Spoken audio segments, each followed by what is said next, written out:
Hey everyone, my name is Anna and welcome to Cactus Caffeine, where I share with you my passion for growing cactus and other desert plants over a cup of my favorite beverage, coffee.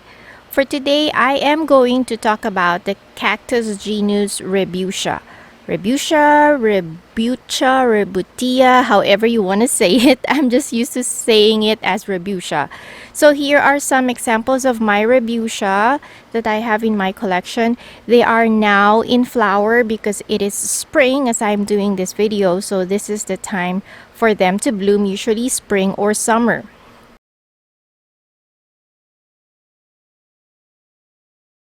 A little bit about Rebutia. They are usually small-sized cactus and they form clumps. So one cactus will not grow very big, but rather the main cactus will just produce offsets around it. So in time, it will form a clump. So growing Rebutia cactus is ideal if you have a limited space to keep your plants, because in time it will just form a mound on your pot and they do not grow very tall.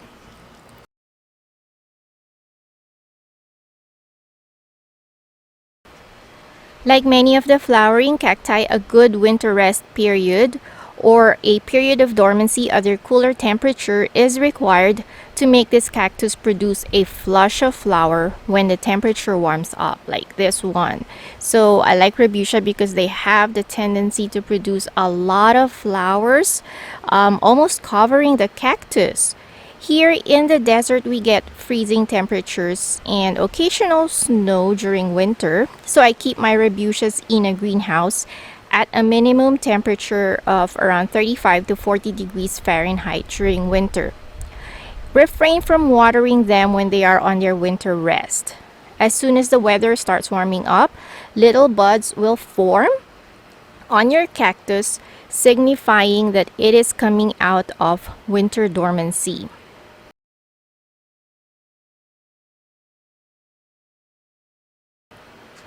In terms of watering, during spring and summer, I follow the soak and dry method for watering my Rebutia. I water it heavily and then I let the soil go dry in between for about 4 to 5 days before I water it again.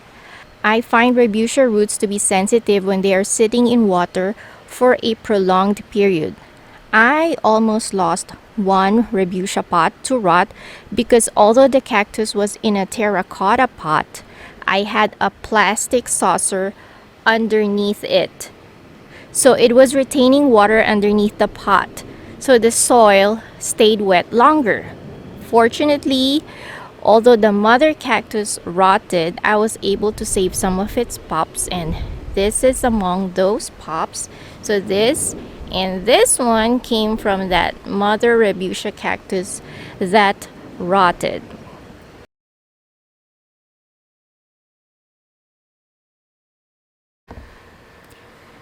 Sunlight will help Rebutia flower profusely, but be careful not to burn them as well. I also fertilize my cactus with a tomato fertilizer, or you can use any fertilizer that is formulated to encourage blooming. But I only use half the strength of what is recommended in the bottle because cactus do not really need a lot of fertilizer.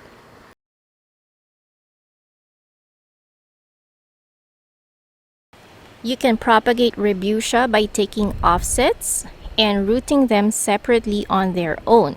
However, I must admit that I find Rebutia to be very difficult or challenging to root. I only succeed maybe 1 out of 3 times. So these came from that mother plant that rotted, So fortunately, I was able to root these pops, although I have 4 surviving ones, but I know I tried to root, I would say maybe 8 to 10 pops, but only 4 made it. So I find it very challenging to root Rebutia pops. So it is best to pick bigger offsets when rooting because in my experience it takes them a long time to root. So this one, fortunately, I was able to root this, but it took, I would say, maybe 8 months before I finally was convinced that root was developing underneath this pop. So bigger pops have more energy to root rather than smaller pops. This is a Rebutia hiliosa, and I made a video on this when I tried removing some of the pops and rooting them. Unfortunately, they did not root for me, maybe because the offsets that I took out were still small. I don't know, or maybe this is just one cactus or one Rebutia that is really hard to grow on its own roots. But anyway, I ended up trying to graft another one, and fortunately the graft was a success. So this has been in this rootstock for 6 months now, so I think it is a success because it is growing. I hope so. This is just the first time that I grafted something that was successful. So that is another way of propagating your Rebutia, is by grafting. That is why you will find a lot of Rebutias being sold grafted like this one, because they are a little bit challenging to grow compared to other types of cacti. You can also propagate Rebutia from seeds. I am not sure if Rebutia are self-fertile, but I find seed pods on my, or fruits in my Rebutia, even though I do not pollinate them. And usually the fruits or the seed pods will take a long time to form. They flower in spring, but you will not see the fruits or the seed pods until around winter time. So when your Rebutia flowers, try not to take out the wilted flowers right away. Wait until maybe winter time, and when you pull on them, you will find that some of the ends have a little bit of a fruit. That means your flower was pollinated, and you will find seeds inside those fruits. Rebutia also flower at a very young age. The earliest Rebutia seedling that I have is right here.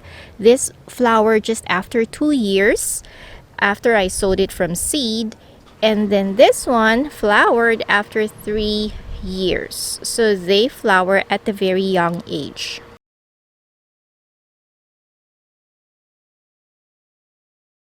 Rebutia attract, the same kind of pests that you usually find in cacti, like mealybugs and spider mites. And I find neem oil, or for mealybugs, alcohol with water and a drop of dishwashing liquid is very effective. I also experience sometimes aphids, and in fact this has some aphids on it, although I think they're dead by now because I sprayed this yesterday with insecticidal soap. So sometimes I get aphids on the flower buds, and that is probably because I have a lot of rose bushes in my backyard, and roses are magnets for aphids. So they are usually easy to treat. Just spray them with water, or what I did here is insecticidal soap, and that pretty much kills the aphids right away.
So this concludes my video about Rebutia.